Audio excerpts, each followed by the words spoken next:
Good evening, good morning, good afternoon, and welcome to a very special episode of Over and Out. One of the great Keir Oval nights, Surrey chasing 223 against Glamorgan, which is pretty good going anyway. It's their record chase in T20 cricket. But they did it when they were 16 for 3, maybe even 16 for 4 effectively, because Laurie Evans was off injured. Dan Lawrence, the star of the show, finishing with a career best 120 not out, a partnership of 140 with Tom Curran, rescued Surrey and ensured that they won what at times felt like an unwinnable game. Cam, amazing, just totally amazing. The player of the day is so obviously Dan Lawrence, so I'm not even going to give you that as an option to say anyone else, but he was unbelievable. It was genuinely spectacular. And we were talking about it just before recording this, that often kind of superlatives are used and everything's one of the great X or one of the great Ys. But that was an innings of the sort I've genuinely never seen before. We were used to seeing 120 or 54.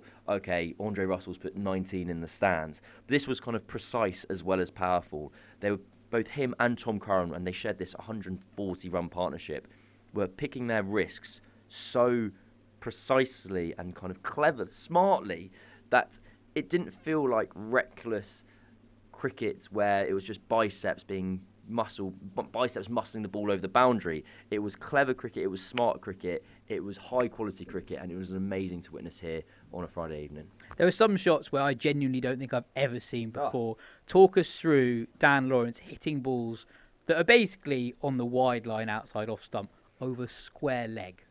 So Andy Gorvin plays for Glamorgan, and he bowls at about 70-ish miles an hour.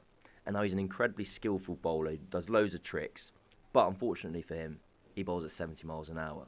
And so Dan Lawrence decided before one of these deliveries that no matter where Gorvin bowled it, he was going to hit it over square leg. And he stepped across, and he knew where Gorvin was going to bowl. He was bowling to this very distinct, wide outside off plan.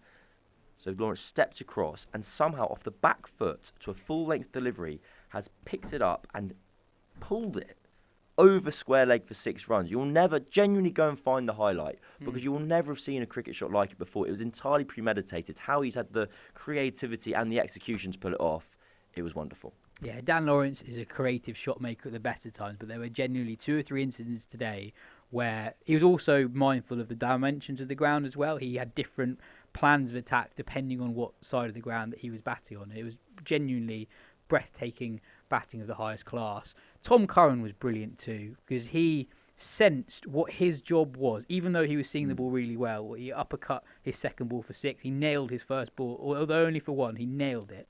He was seeing it like a beach ball, but he understood that particularly early on in his innings, his job was just to get down to the other end. There was this period of time when Lawrence was on about 40 or 50, where there felt a bit of like a gravitational pull of inevitability that it was Lawrence's day. Curran was aware of that. And then when he was on strike, and even though the run rate was 13 and over, he wasn't even thinking about scoring a boundary. He was dropping one, getting Lawrence back on strike, and letting like the magician do his thing for the evening. And eventually, once he'd kind of started to find his straps as well, and once he had kind of found the tempo of the pitch, he hit the accelerator as well. He's finished on like 49 off 26. You'll see his innings, you go, he must have been going from ball 1. No, not at all. He was going pretty much like a runner ball to begin with, or looking to score a runner ball, and then basically meant that Glamorgan had no one to bowl to, because it wasn't just Dan Lawrence who was scoring at 15 and over. Tom Curran had started doing it as well. Yeah, and just a quick word for his brother Sam, skippering the side today. He finishes with figures of 4 overs, 2 for 31. In a normal day of T20 cricket, those are pretty unremarkable figures. But in the context of this game, where the run scoring over the course of the game was over 11 runs and over, that is pretty good going. And he was the bowler more than anyone else who used their variations to essentially be quite hard to hit on a pitch that was so good, and with one side of the boundary so short, that batters, when they were in, could basically find the boundary at will. So you made this point on commentary that what Curran did better than all the other Surrey bowlers is he used his pace-off variations. And then you made the point that one of the advantages of batting first is you can see what worked with the ball and you can enact that plan. And something I wanted to emphasise to explain just how good Dan Lawrence and latterly Tom Curran were, I thought Glamorgan were pretty good. They've had a good game. They batted brilliantly well. They got themselves up to above 220. They were electric in the field. Dan Douthwaite's taken this fantastic diving catch at cover, which is spectacular to dismiss Jason Roy. At that moment in the game, it was such a big moment because Jason Roy's Jason Roy, and you've not only got Ryan Patel out in the first over, you've now got Jason Roy out in the second. Laurie Evans probably isn't going to bat. You've basically got them 3 down. You're home. Then, when there was a little partnership building between Lawrence and Will Jacks, they push one to Kieran Colson at cover to take one, and he sprints in, throws down one stump. He's off celebrating. Glamorgan were doing everything right. They were very clear in their plans. They were very clear in their execution, and they just came up against 2 guys who had one of the games of their lives and performed at the highest level to overcome them. And normally at this point in the podcast, I'm supposed to ask you what brought you joy today, and I always think there's a slight implication that we have to go searching for the answer. So I'm going to ask you what didn't bring you joy today. When you started talking about let's compare the scores between the innings, and you're like, well, at one point Surrey was so far behind. It's like, this game's finished. You're like, well, it wasn't. Glamorgan only had 20 more runs at this stage. And I was like, that's loads.